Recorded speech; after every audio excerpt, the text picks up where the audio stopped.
Hey guys, this is Stelly After with Close.io. I want to teach you how to actually react to the send me more information objection early on in a sales conversation, and how to jujitsu somebody's ass when they ask you to just send more information. So here's what typically happens. You have a call with somebody, it's fairly early on in the sales process, and you're in the middle of trying to qualify them, learn more about their business, trying to figure out if they should buy your service or not, if you should really pitch them or not, but you never get a chance to really qualify them because they stop you right at the front of the conversation by asking you, hey, I don't have time right now, or hey, can you send me more information via email and I'll review it and I'll let you know if I'm interested.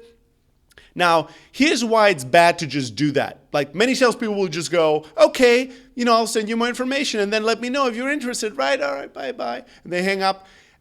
Here's why this sucks. Number one is, you don't know anything about them, their business. You don't know if they're qualified. You don't know if this is a good fit. So what kind of information are you going to send them? Probably pretty generic shit, right? Now, you send them generic shit, what's going to come out of it? Nothing. You need to be highly specialized. When you send them something, it needs to be specific so it hits a mark. But if you're all generic and you don't really know what your mark is, you're never going to be able to accomplish anything. Here's what they really mean when they say send me more information. What they really mean is, I'm not interested and I don't want to give you my attention and time. And that's the point that you want to address. Now, the problem is sometimes it's hard to address that openly and in an upfront manner. So here's a little trick on how to go around it. And before I even go to that trick or that hack or jujitsu move of using their momentum, to your advantage, I want you to know that if you have salespeople, or if you've been that salesperson that, quite frankly, all easily and excitedly says yes to that, to hang up, it points to an insecurity, points to the point that you haven't been trained and you're not doing a good enough job in sales when you're not able to actually handle a simple objection like that comes up again and again and again and again. Here's a better way to deal with this. Somebody says, hey, you know what, before you move on, send me more information in email, I'll review it. Tell them yes first. Don't fight it. Use their energy towards your own advantage and tell them yes. Can I have your email? Even if you have their email, ask them for their email again. They'll say, yeah, okay, sure, it's reasonable. My email is, Stelly@close.io, STELI@CLOSI.io, right? They'll give you their email address. You write that down and you're like, okay, I got your email address. Now, I want to make sure that I send you the most relevant piece of information. Can you tell me, are you guys more interested in X or Y? And here's what you're doing now. You're asking them for one tiny little follow-up question in order to be able to send them more relevant information.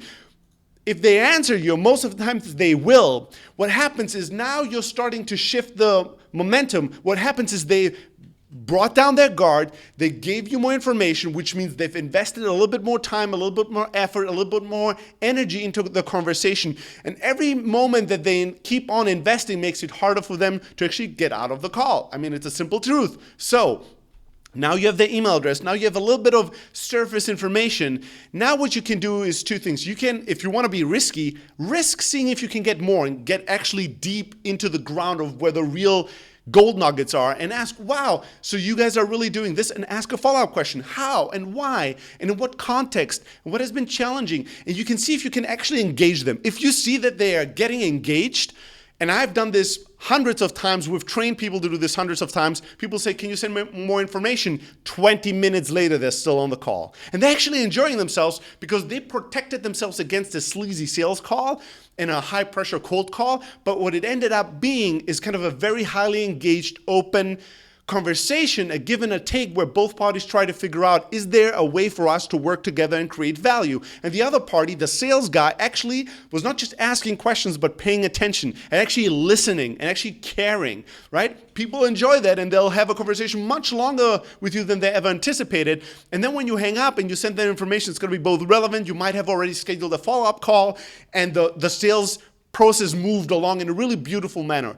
Sometimes what's going to happen, as you ask them more questions, at some point after question number 1, 3, 5, question number 15, they'll stop you and they'll say, hey, dude, I really need to get off. Can you just send me this based on the information I gave you? And you'll say respectfully, yes, and thank you for taking a little bit more time to give me some more information so I can make sure that what I sent you, the email that you'll receive, will really truly be valuable to you. This is working so well, like it's going to blow your mind. If you've had this challenge many times and every time you talk to somebody, they say, can you please just send me more information? They kind of wave you off.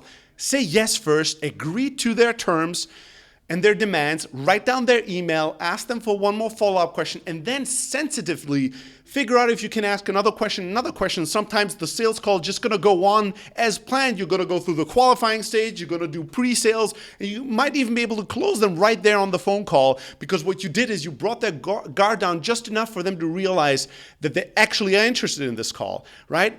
Try this out next time you're on a sales call and see the magic work to your benefit and hopefully theirs as well for yourself.